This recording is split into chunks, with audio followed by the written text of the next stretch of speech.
Hello, everyone. Good afternoon or good day, wherever you are, whatever time you're looking at this video. Thank you so much for joining us for this session today, whereby we are going to be discussing the Inter-American Code of Human Rights and Advisory Opinion 2417. My name is Jeshua Bardoo, and I am the president slash executive officer of a human rights and intersectional human rights organization in St. Vincent and Grenadines called Equal Rights, Access and Opportunities SVG Inc., abbreviated ERAO SVG.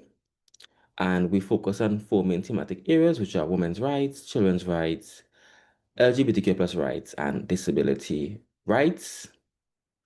I've also worked in the Inter-American Commission on Human Rights' LGBT Rapporteurship as a fellow, and I'm also a director and a secretary to the board of the Eastern Caribbean Alliance for Diversity and Equality, abbreviated ECADE.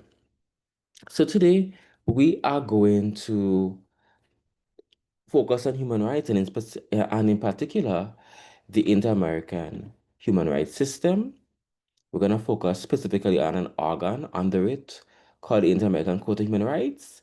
And we're going to briefly look at an advisory opinion 24/7, which deals with the rights of trans persons and also persons who are same-sex couples.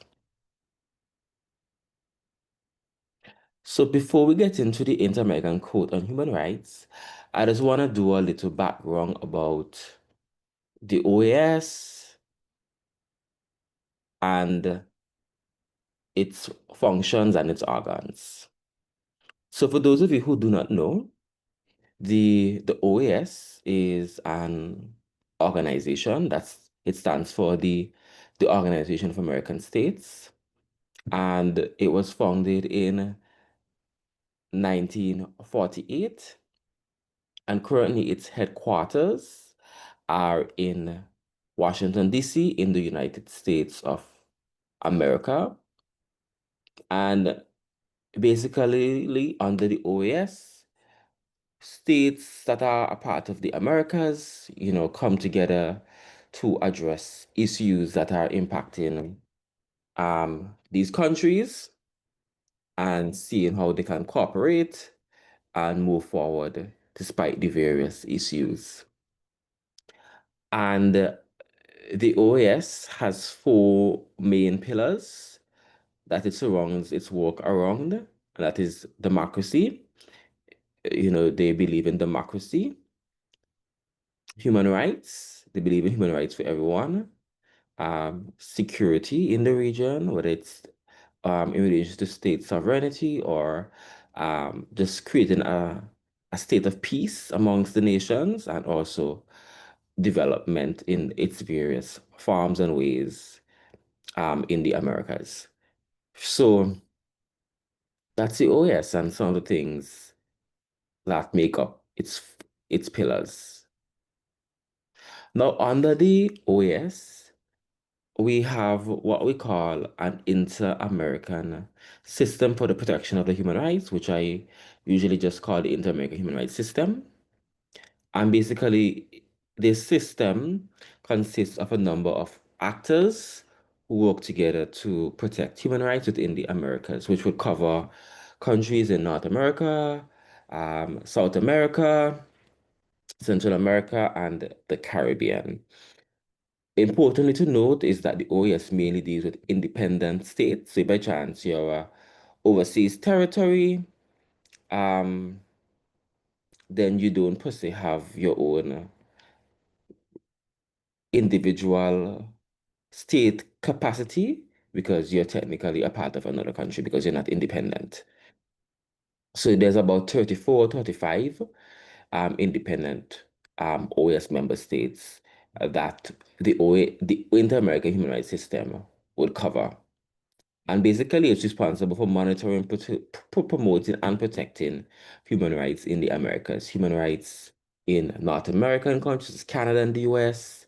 in Central American countries, in South American countries, in the Caribbean, where I'm from, and specifically a country called St. Vincent and the Grenadines. Now, the system was officially formed with the passing of the American Declaration on the Rights and Duties of Man, which in some ways is similar to the United Nations Declaration on Human Rights. And the system also has different instruments, whether it's conventions, treaties, bodies, etc., that work towards the promotion and protection of human rights within the Americas. Now, we've learned about the OAS. We've learned about the OAS. One of its main pillars are protection of human rights, or is the protection of human rights. And we've learned that there's an inter-American human rights system under the OAS. Now, in order to really, and it has various instruments, bodies, etc., that promote human rights.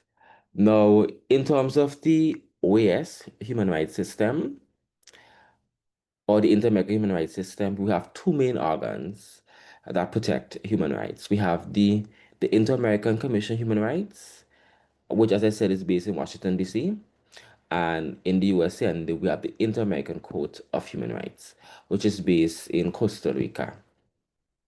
And these two organs are basically the main organs that work to protect, promote uh, human rights within the Americas. Now, we're going to briefly look at the Inter-American Commission on Human Rights, which was officially formed in 1959. And basically, it's a independent organ in the OAS that promotes and protects human rights. It's composed of seven independent members who serve in their personal capacity. They come from different countries, but they serve in their personal capacity in order to be independent in the carrying out of their functions. And it's headquartered in Washington, D.C. And basically, it works to promote and defend human rights within the OAS. For instance, it may do site visits in countries, it may monitor the human rights situation in those countries. Um, it may provide technical cooperation or assistance to states in terms of addressing human rights issues. And also it's also quasi-judicial. So it has what we call hearings during its period of sessions, and it also may hear petitions um, in the Inter-American Commission on Human Rights. So there's a number of functions that it has that that it does to promote the observance of human rights within the Americas. And these are just a few of them I listed, but there's of course much more that we could explore. It also does, for instance, like reports, that's very important. So it does country reports on different countries and the human rights situations. It does thematic reports on specific thematic areas such as maybe women's rights. And it also does annual reports on all of the relevant countries that it can report on for the report in terms of their human rights situation, concern, a number of issues. Now, that's the Inter-American Commission on Human Rights, which we just briefly went through, because today we're focusing a bit more on the Inter-American Court on Human Rights and its advisory opinion on trans rights and the rights of same-sex couples. Now, the Inter-American Court on Human Rights is another organ of the OAS. It's supposed to be independent, um, and it has a number of judges that preside over cases. Um, or advisory opinions that come to it regarding allegations of human rights issues or violations taking place within the region of the Americas.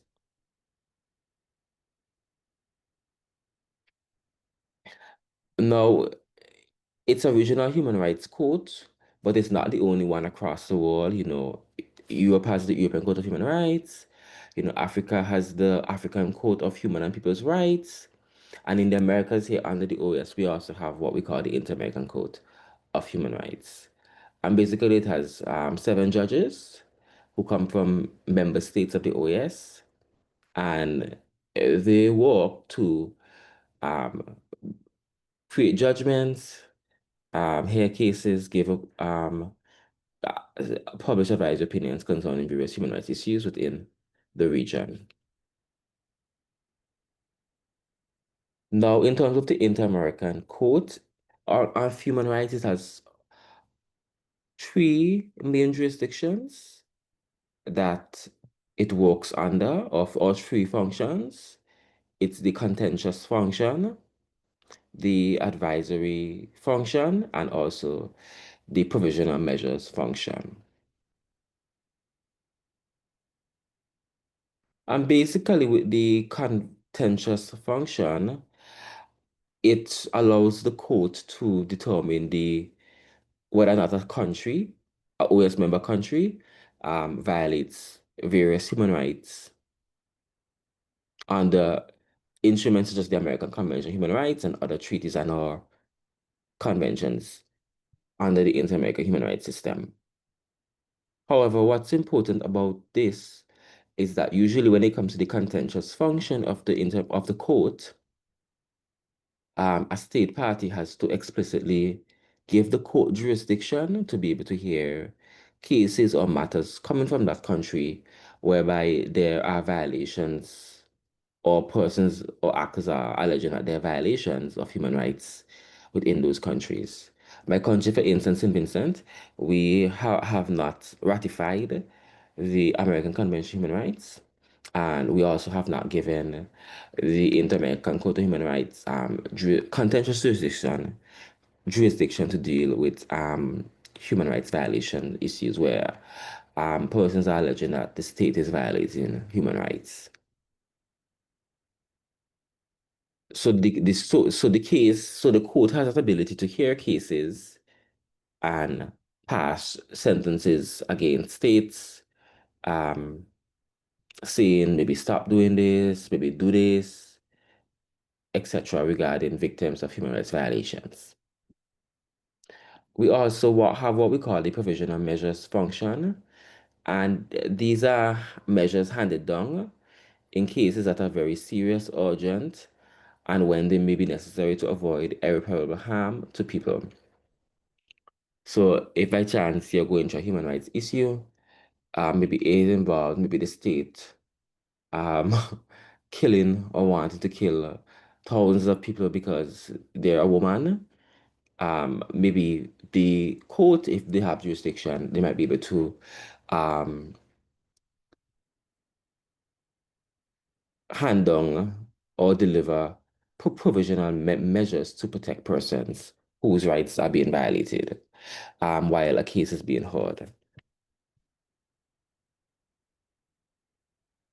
We also have the advisory function, which is mainly what we're going to be focusing on today. And basically, it allows OAS member states or organs of the OAS um, to pose questions to the courts to get the court's opinion about, I guess, the human rights obligations or the interpretation of various um, treaties or conventions under the OAS system, so that these states can hopefully have a better understanding of what they need to do and or being compliance with their human rights obligations. Okay, and as far as I'm aware, currently you don't have to per se um, have given the court contentious jurisdiction um, to maybe possibly ask questions around human rights to them and getting their opinion. So those are the 3 functions of the Inter-American Court of Human Rights.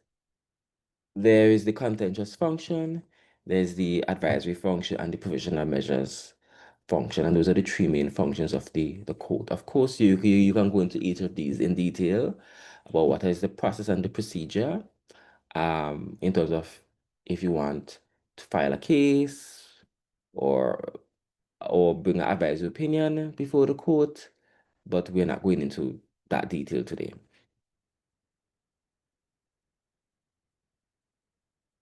Now, we learned about the advisory function of the court, but what exactly is an advisory opinion, you may ask? Well, an advisory opinion is a legal interpretation provided by the Inter-American Court of Human Rights, the OAS, or its organs like the Inter-American Commission on Human Rights.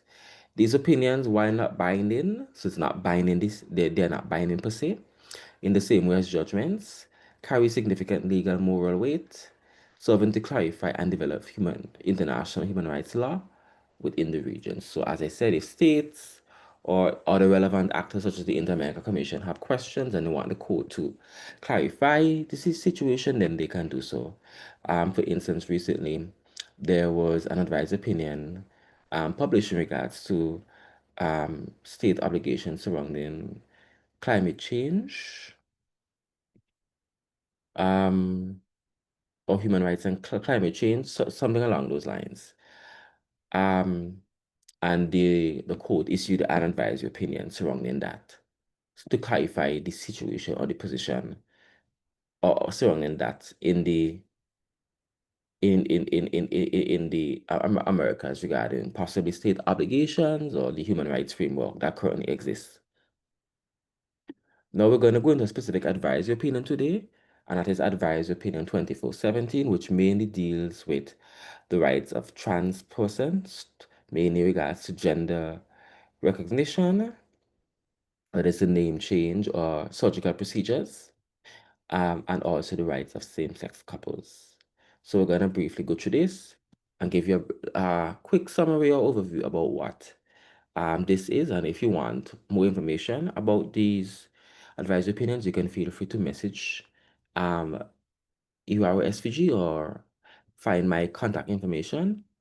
And I can send you relevant documents information if you would like to read more about these about this specifically advisory opinion. Now, basically, before we get into the advisory opinion, it was mainly brought by Costa Rica. Costa Rica submitted a request for an advisory opinion to the court, and they wanted to basically get clarification on several issues surrounding um, recogn identity rights, mainly transgender rights, and how talk about the name change um, and the rights of persons with who are same-sex couples. And the request was brought in 2016, and the court delivered the opinion in 2017. So that was a quick turnaround, not too much waiting or delay. So that's good. Now, one of the main issues that, you know, arose under this advisory opinion from Costa Rica's request was the right to identity, in regards to transgender persons. And the court did affirm that, individuals have a right to identity, we have a right to juridical personality. Trans persons, have a right to their gender identity and to express themselves based on their perceived gender identity. And the court affirmed those things and laid down some standards regarding transgender persons, specifically the change of their name and also um, them being recognized for the gender that they self-perceive themselves as.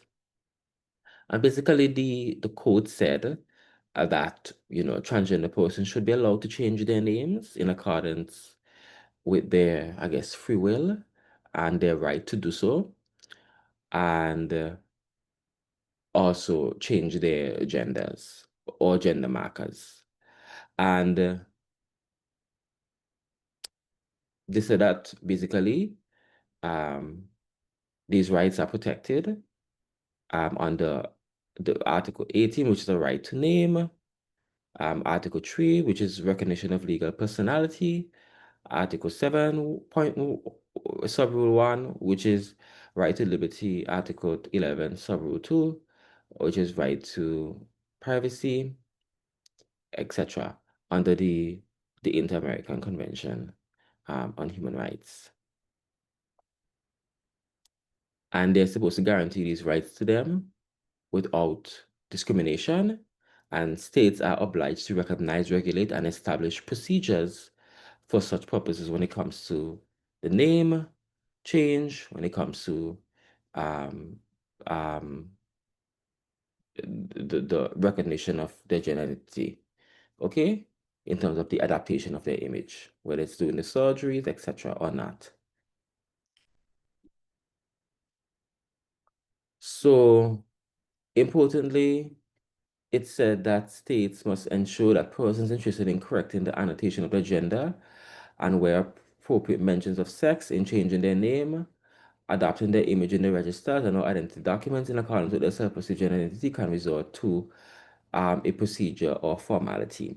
And basically it laid down some standards that, Costa Rica and or other states can possibly follow when it comes to recognizing the rights of um, trans persons um, in terms of their self-perceived gender identity. And it says that firstly, these procedures or formalities must be focused on the integral adaptation of self-perceived identity. So it's not about what we think or how we view somebody. It's about what that individual thinks about themselves, how they feel about themselves, how they feel themselves, how they perceive themselves. That's what's important because none of us can read minds, and persons know who they are, and they are the ones to best describe who they are. This must also be based upon the free and informed consent of the applicant without requiring um, requirements such as a medical and or psychological or other certifications that may be unreasonable or pathologizing. So it must be voluntary and it must be consent, consensual, and of the person's free will that they resort into this relevant procedure or formality to recognize who they are in their self-perceived identities. Okay, and it shouldn't require them having to have done a surgery, seeing a clinical psychologist, or gaining certain certifications to be able to change their names to match the gender identity that they identify as, because that can be very pathologizing and unreasonable. Persons know best who they are. And it also must be confidential, you know? Sometimes when people do things, whether it's for medical reason or procedural reason, people's business end up on the streets. They must have systems in place so that it's confidential and people's business aren't all over the streets because that can endanger some people depending on your level of vulnerability. In addition, um, changes, corrections, or adjustments in registries and identity document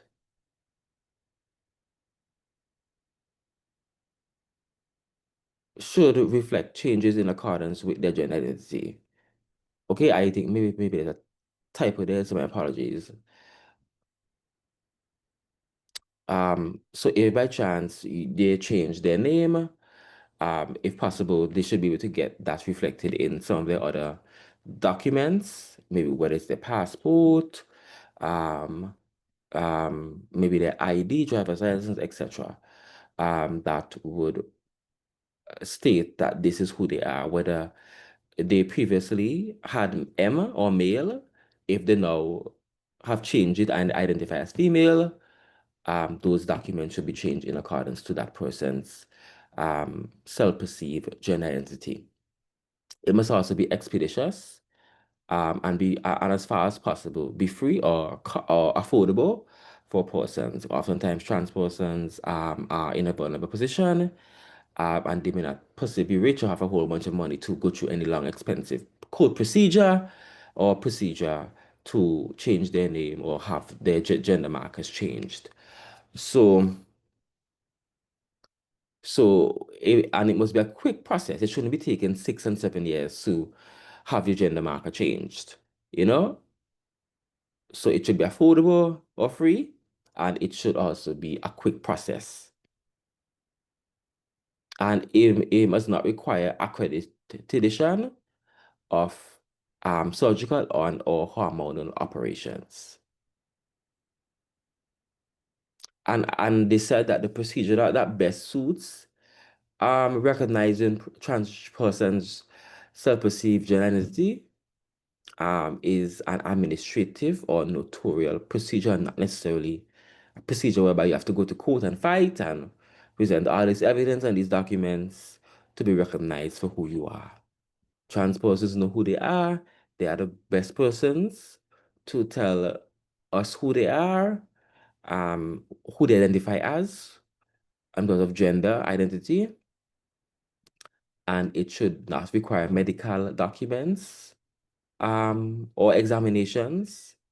It should be a quick process and it should be free or as costly as possible for trans persons. Okay? So these are some standards and some guidelines to govern states, govern countries when it comes to the rights of transgender persons, um, and their rights to identity.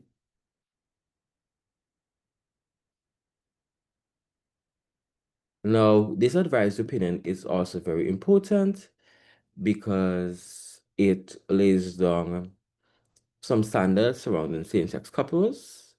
And basically, in a nutshell, the American Convention on Human Rights doesn't per se espouse any one particular definition of a family. There are many families, as we may know, coming in different forms, and they may not necessarily be heteronormative, okay?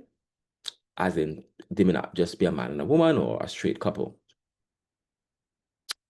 So, by virtue of that, um, the court, recognizes that there are a multitude of families that can be recognized and they have rights as well. And, same-sex couples can create families themselves. And what basically the court is saying under this advisory opinion is that these couples should be protected the same as heterosexual couples without discrimination. Okay, so all the rights that a heterosexual couple has, same-sex couples who are married um, or are in families, should have those same rights as well. There should be no discrimination just because you're a same-sex couple or you're a heterosexual couple. And the state would be responsible for ensuring that these rights are protected through various legislative, judicial, or administrative measures, whether it's regarding um, amending existing structures or legislations or creating new structures or legislation so that these rights for same-sex couples or persons from the LGBTQ plus community can be officially recognized domestically. So the state has an international obligation to do that. Okay? One of the things sometimes that happens, at least in the Caribbean, which I have been hearing discussions about, is some persons might think that same-sex couples should be entitled to something called civil unions, while marriage should be for heterosexual couples. But that, in my opinion, is discriminatory. And I believe the advisory opinion also states that, if I recall correctly. So you shouldn't be extending certain rights or naming something only for heterosexual couples, but queer couples or gay couples don't have the same benefits under that, whatever you call it, or the same rights. That's discriminatory. So whether it's regarding pension rights, property rights, rights surrounding children, etc., you need to make sure there's no discrimination. Okay, spousal support, etc. You need to ensure that there's no discrimination and that same-sex couples can be treated equally and with respect the same as heterosexual couples. Whether or not you believe um, that same-sex couples can get married or be in relationships, um, states have an obligation to protect them because at the end of the day, they exist. People are in these relationships and they deserve protection, the same as everyone else. Also, when it comes to domestic violence as well, legislation should protect everyone and not just some people or a group of people from violence and or discrimination. Okay?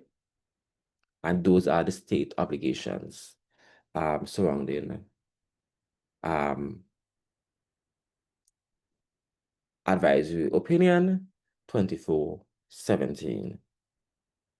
So I hope that this session was able to give you some more insight about the Inter-American Commission on Human Rights and in particular advisory opinion 2417 and the standards that were elaborated by the court about trans persons' right to identity to change their name and having that recognized on or gender markers and having those things recognized on all of their documents. It shouldn't require a medical examination or report to um, uphold trans persons' identities. It should be free or costly as possible, and it should, for ease of access and procedure, be an administrative and not per se a judicial procedure. And when it comes to same-sex couples deserve all the rights that heterosexual couples have that are relevant to them without discrimination. Okay? And basically, in a nutshell, that's what the advisory opinion says about the rights of same-sex couples, about the rights of transgender persons. So I hope that this session was able to give you some insight surrounding those rights. And let's continue to walk in the Inter-American human rights system so that our rights in St. Vincent and Grenadines and the Caribbean can be upheld. In particular, St. Vincent and Grenadines has not signed on to many conventions. The court doesn't have contentious jurisdiction to do with human rights violations in our country, etc. But there's various things under the commission and or the court that we can still utilize to protect our human rights, or we can use them to show states or relevant actors what maybe the standards are surrounding trans rights or the rights of same-sex couples. So thank you everyone for joining me again for this session, wherever you are, whenever you joined. I hope that it was insightful, and again, feel free to contact me if by chance you need any more information concerning Advisory Opinion 2417. That's my email address on the screen, and that's my phone number. You can call me directly or via WhatsApp.